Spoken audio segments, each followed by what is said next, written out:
हरे कृष्णा, राधे राधे। प्रिय श्रोताओं, आप सभी का स्वागत है हमारे इस पावन और आध्यात्मिक चैनल भक्ति सागर में, जहां हम हर दिन सुनते हैं सनातन धर्म की दिव्य कथाएं, भगवान श्री हरि की महिमा और भक्ति का अमृत। पुरुषोत्तम मास की आज पद्मिनी एकादशी है, तो आप सभी को पद्मिनी एकादशी का हार्दिक शुभकामनाएं। पुरुषोत्तम मास वह पावन मास है जिसे स्वयं भगवान विष्णु ने अपना नाम देकर संसार में सबसे श्रेष्ठ मास बताया है। कहा जाता है कि इस मास में की गई छोटी सी भक्ति भी कई जन्मों के पापों को समाप्त कर देती है और भक्त को भगवान के चरणों तक पहुंचा देती है। कल के अध्याय में आपने सुना कि किस प्रकार श्री हरि की कृपा से भक्तों के जीवन में चमत्कार होते हैं, और आज की उसी दिव्य कथा प्रसंग को आगे बढ़ाते हैं, जिसमें छिपा है भक्ति, विश्वास और भगवान की असीम कृपा का अद्भुत रहस्य। और जब इसी अधिक मास में एकादशी का दिव्य संगम होता है, तब उसका महत्व और भी अद्भुत हो जाता है। कहा जाता है कि जो पुण्य वर्षों की कठिन तपस्या, यज्ञ और दान से प्राप्त होता है, वही फल श्रद्धा से की गई अधिक मास की एकादशी से मिल जाता है। इस दिन भक्त जन तन, मन और वचन से भगवान विष्णु की भक्ति में लीन होकर उपवास, भजन, कथा और नाम स्मरण करते हैं। आज की इस पावन कथा में हम जानेंगे अधिक मास एकादशी का अद्भुत महात्म्य, दिव्य प्रसंग, जिसे सुनकर पापों का नाश होता है। और जैसा कि हमने कल के अध्याय में सुना था कि किस प्रकार भगवान श्री हरि की असीम कृपा से पुरुषोत्तम मास का महत्व तीनों लोकों में फैलने लगा।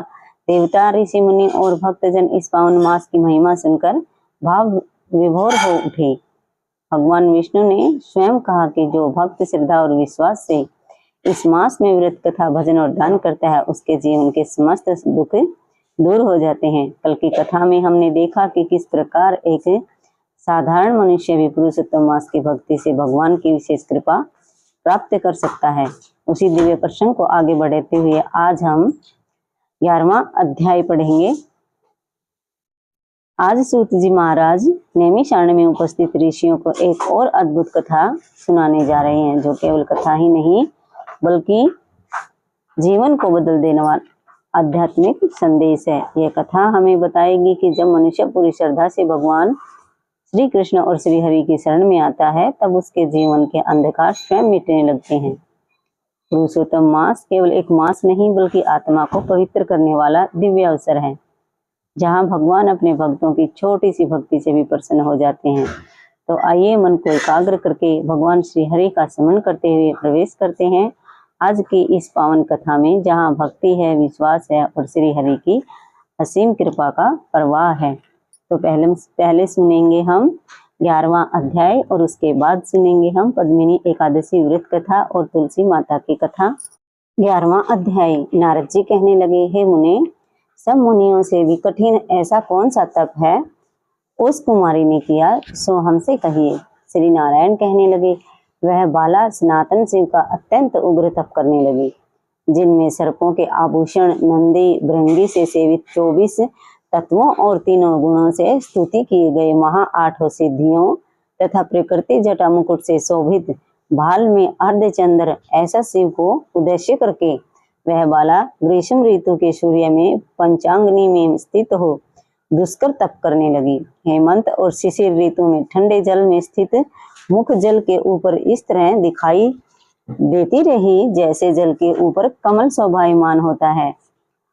उसका ऐसा उग्र तप देखकर इंद्र महाचिंता को प्राप्त हो गया। हे अर्जुन, सब देवताओं को और महर्षियों को सराहने योग्य ऐसे उग्र तप में प्रवृत्त हुई उस ऋषि कन्या को 9000 वर्ष बीत गए। फिर पार्वती पति शंकर ने इसके तप से प्रसन्न होकर अपना अगोचर रूप दिखाया। उस रूप को देखकर वह कन्या झटपट खड़ी हो गई, मानो उसके देह में प्राण आ गए हों। तब से उसका शरीर जो दुर्बल हो गया था, मानो हष्ट पुष्ट हो गया हो। उस बाला ने नम होकर श्री शंकर को नमस्कार किया तथा विश्व वंदी श्री शिव का मान सो उपचार से पूजन किया और उनकी स्तुति करने लगी। हे राजन, जब उस मेधावी ऋषि की तपस्विनी कन्या श्री शंकर भगवान की स्तुति करके शांत हुई, तब महा उग्र तप से उसका किया हुआ स्तोत्र सुनकर प्रसन्न मुख वाले श्री सदाशिव बोले, हे तपस्विनी, तेरा कल्याण हो। मनवांछित वर मांगो। महा आनंद में मग्न कुमारी ऐसा सुनकर प्रसन्न हुए शिव जी से यह वचन बोली, हे दीनानाथ, यदि आप मुझ पर प्रसन्न हो तो मुझको पति दीजिए। ऐसा ही वह 5 बार कहकर शांत हो गई। तब शिव जी मुनि कन्या को कहने लगे कि हे बाला, तुमने जो अपने मुख से कहा है वैसा ही होगा। तुमने 5 बार पति मांगा है, सो हे सुंदरी, तेरे 5 पति होंगे। श्री कृष्ण कहने लगे, श्री शिव के ऐसे अनीति प्रिय वचन सुनकर बाला बोली, हे सदाशिव, एक स्त्री का एक ही पति हो सकता है। कहीं भी कोई स्त्री 5 पतियों वाली नहीं देखी न सुनी। एक पुरुष की 5 स्त्रियां तो हो सकती हैं, पर मैं 5 पतियों वाली कैसे होंगी? आपको ऐसा कहना योग्य नहीं है। हे प्रभु, ऐसा वरदान देने से आपको ही लज्जा होगी। उस कन्या के ऐसे वचन सुनकर श्री शिव कहने लगे कि इस जन्म में नहीं, अगले जन्म में होंगे। वहां तुम तपोबल से योनि से उत्पन्न नहीं होगी और वहां अग्नि से उत्पन्न सुख को प्राप्त होकर परम पद को प्राप्त होगी। दुर्वासा मेरा ही रूप है, तुमने उनका तिरस्कार किया। यदि दुर्वासा को पायमान हो जाए तो तीनों लोकों को जला दे। तुमने अत्यंत ब्रह्म तेज का तिरस्कार किया और तुमने भगवान के प्रिय पुरुषोत्तम मास का व्रत नहीं किया, जिसको श्री कृष्ण भगवान ने सब ऐश्वर्य सौंप दिया। हे बाले, मैं ब्रह्मादिक देवता और नारद आदि तपस्वी जिन भगवान जी की आज्ञा नहीं टाल सकते, तुमने उनको नहीं पूजा और अनादर किया, इसलिए तेरे 5 पति होंगे। हे बाले, जो पुरुषोत्तम मास की निंदा करता है वह घोर नरक में जाता है। उसके विपरीत कभी भलाई नहीं हो सकती। जो पुरुषोत्तम के भक्त हैं वह पुत्र पुत्र तथा धन से युक्त हैं। इस लोक एवं परलोक की सिद्धि को प्राप्त होते हैं। हम सब देवता भी पुरुषोत्तम मास की सेवा करते हैं। इस तरह कहकर श्री नीलकंठ महादेव तत्काल अंतर्ध्यान हो गए। तब वह बाला चकित रह गई। सूत जी कहने लगे, हे ऋषियों, सदाशिव के अंतर्ध्यान होने से उस कन्या को भी चिंता हो गई। तो प्रिय श्रोताओं, 11वां अध्याय यहीं पर समाप्त होता है और अब सुनते हैं पद्मिनी एकादशी की कथा और महात्म्य। धर्मराज युधिष्ठिर ने कहा, हे पुरुषोत्तम, अधिक मास के शुक्ल पक्ष की एकादशी का नाम क्या है? इसका नाम, व्रत की विधि तथा महात्म्य विस्तार पूर्वक मुझे बतलाने की कृपा कीजिए। भगवान श्री कृष्ण ने कहा, हे पांडुपुत्र, पुरुषोत्तम मास, अधिक मास अथवा मल मास के शुक्ल पक्ष की एकादशी को पद्मिनी एकादशी कहा जाता है। यह अनेक पुण्यों को देने वाली है। इसका व्रत यत्न पूर्वक करने से मनुष्य विष्णु लोक को प्राप्त होता है। इसके महात्म्य का पूर्ण वर्णन करने की सामर्थ्य 4 मुखों वाले ब्रह्मा में भी नहीं है। फिर भी पूर्व काल में ब्रह्मा जी ने पापों को समूल नष्ट करने वाली इस पद्मिनी एकादशी के व्रत का जो महात्म्य नारद जी से कहा था, वही मैं तुमको कहता हूँ और सुनाता हूँ। भगवान श्री कृष्ण बोले, हे राजन, 10वीं के दिन व्रत का आरंभ करे। 10वीं के दिन कांसे के पात्र में भोजन करना तथा मूंग, मसूर, चना, कोंदो, शाक, मधु और पराई अन्न का सेवन, ये 8 चीजें वर्जित हैं। हविष्य अर्थात जो चावल आदि का भोजन करें। नमक नहीं खाना चाहिए। भूमि पर सोवे तथा ब्रह्मचर्य से रहे। एकादशी के दिन प्रातःकाल उठकर शौच आदि से निवृत्त हो दंत मंजन करें और 12 कुल्ले जल के करके शुद्ध हो जाएं। सूर्योदय होने से पहले गोबर, मिट्टी, तिल, कुसा तथा आंवले के चूर्ण से विधि पूर्वक स्नान करते हुए कहे, हे मृतके, तुमको 100 भुजा वाले श्री कृष्ण रूपी 12 भगवान ने धारण किया है। ब्रह्मा जी ने तुमको दिया है और कश्यप मुनि से आमंत्रित की गई हो। मेरे नेत्रों, बालों और सारे शरीर में लगकर मेरे अंगों को पवित्र करो। हे मृतिके, मैं तुमको नमस्कार करता हूँ। समस्त औषधियों से उत्पन्न और गौ के उदर में स्थित पृथ्वी को पवित्र करने वाला गोबर मुझे शुद्ध करे। ब्रह्मा जी के थूक से उत्पन्न लोक को पवित्र करने वाले आंवले, तुमको नमस्कार है। तुम्हारे स्पर्श से मेरा शरीर पवित्र हो। हे शंख, चक्र, गदा धारण करने वाले विष्णु भगवान, आप मुझको अपने तीर्थ में स्नान की आज्ञा दीजिए। इस प्रकार वरुण के मंत्रों को पढ़ता हुआ गंगा आदि तीर्थों का स्मरण कर जलाशय में विधि पूर्वक स्नान करें और मुख, पीठ, हृदय तथा शरीर का खूब अच्छी तरह मार्जन करें। फिर सुंदर स्वच्छ श्वेत वस्त्र धारण करके संध्या तर्पण आदि नित्य नियम करने के बाद विष्णु भगवान के मंदिर में जाकर उनकी पूजा आराधना करें। तत्पश्चात घर आकर स्वर्ण के बने हुए राधिका सहित कृष्ण और पार्वती सहित भगवान शिव का विधि पूर्वक पूजन करें। कलश के ऊपर तांबे या मिट्टी के पात्र में स्वर्ण अथवा चांदी की विष्णु भगवान की मूर्ति स्थापित करके पूजन करें। उस ऋतु में होने वाले कमल आदि पुष्प, धूप, दीप, नैवेद्य आदि विविध सामग्रियों से केशव और शिव का पूजन करें। प्रेम के वशीभूत होकर भगवान शिव के सामने नृत्य और गायन तथा कीर्तन आदि करें। नीच मनुष्यों के वार्तालाप न करे तथा झूठ न बोले, रजस्वला का स्पर्श न करे तथा ब्राह्मण तथा गुरु की निंदा भूलकर भी न करें। इस दिन धर्म शास्त्रों और पुराण आदि की कथा सुननी चाहिए। पद्मिनी एकादशी को जल भी नहीं पीना चाहिए। यदि न रहा जाए तो केवल थोड़ा सा जल ही पीवे। यदि शक्ति न हो तो फलाहार कर ले। समस्त रात्रि भगवान का कीर्तन, पूजन तथा जागरण करना चाहिए। प्रथम प्रहर में पूजा से नारियल, दूसरे पहर में बिल्व पत्तर, तीसरे में सीताफल और चौथे पहर में सुपारी तथा नारंगी अर्पण करनी चाहिए। प्रथम प्रहर का पूजन करने से अग्निष्टोम यज्ञ का फल प्राप्त होता है। दूसरे प्रहर की पूजा से वाजपेय यज्ञ का, तीसरे प्रहर की पूजा से अश्वमेध यज्ञ का और चौथे प्रहर के पूजन तथा जागरण से राजसूय यज्ञ का फल प्राप्त होता है। इस व्रत से बढ़कर अन्य कोई यज्ञ, तप, दान या पुण्य नहीं है। जिसने इस एकादशी का व्रत किया उसने पृथ्वी के सारे तीर्थ और क्षेत्रों के दर्शन व स्नान कर लिए। इस प्रकार सूर्योदय तक जागे और सूर्य के उदय होने पर उत्तम नदी, सरोवर या तीर्थ स्थल में जाकर स्नान करें तथा विधि पूर्वक भगवान का पूजन करें और श्रेष्ठ ब्राह्मणों को भोजन करावे। घड़ा आदि का पूजन कर ब्राह्मणों को दान करें। जो मनुष्य पूर्व उपयुक्त विधि अनुसार व्रत करते हैं उनका यह व्रत सफल हो जाता है तथा अंत में मुक्ति प्राप्त होती है। श्री कृष्ण भगवान ने आगे कहा, हे राजेंद्र, जिसने पद्मिनी एकादशी का व्रत कर लिया उसने मानो सभी व्रतों को कर लिया। अब तुम पद्मिनी एकादशी की व्रत कथा ध्यान पूर्वक सुनो। एक समय कार्तिवीर्य ने रावण को बंदी गृह में बंद कर रखा था। तब पुलस्त्य जी ने कार्तिवीर्य से विनय करके उसको छुड़वा दिया। इस घटना को सुनकर नारद जी ने पुलस्त्य जी से पूछा, हे मुने, जिस महावीर रावण ने समस्त देवताओं सहित देवराज इंद्र को भी जीत लिया था, उसको कार्तिवीर्य ने किस प्रकार जीत कर बंदी बनाया? यह वृत्तांत मुझको विस्तार पूर्वक सुनाइए। तब पुलस्त्य जी ने कहा, हे नारद, पहले आप कार्तिवीर्य की उत्पत्ति का वृत्तांत सुनिए। त्रेता युग में राजा है के वंश का कृतवीर्य नाम का राजा महिष्मतिपुरी में राज्य करता था। उस राजा की 1000 परम प्रिय स्त्रियां थीं, परंतु उनमें से किसी के भी कोई पुत्र नहीं था। पुत्र प्राप्ति के लिए राजा ने अनेक प्रयत्न किए, परंतु भाग्यवश राजा के पुत्र नहीं हुआ और सब यत्न निष्फल रहे। पुत्र के बिना राजा को सारा राज्य दुख में प्रतीत होता था। कुछ काल बाद राजा को यह ज्ञात हुआ कि तप के सभी अभीष्ट फल की सिद्धि हो सकती है। यह सोचकर राजा कृतवीर्य तप करने के लिए वन में जाने की तैयारी करने लगा।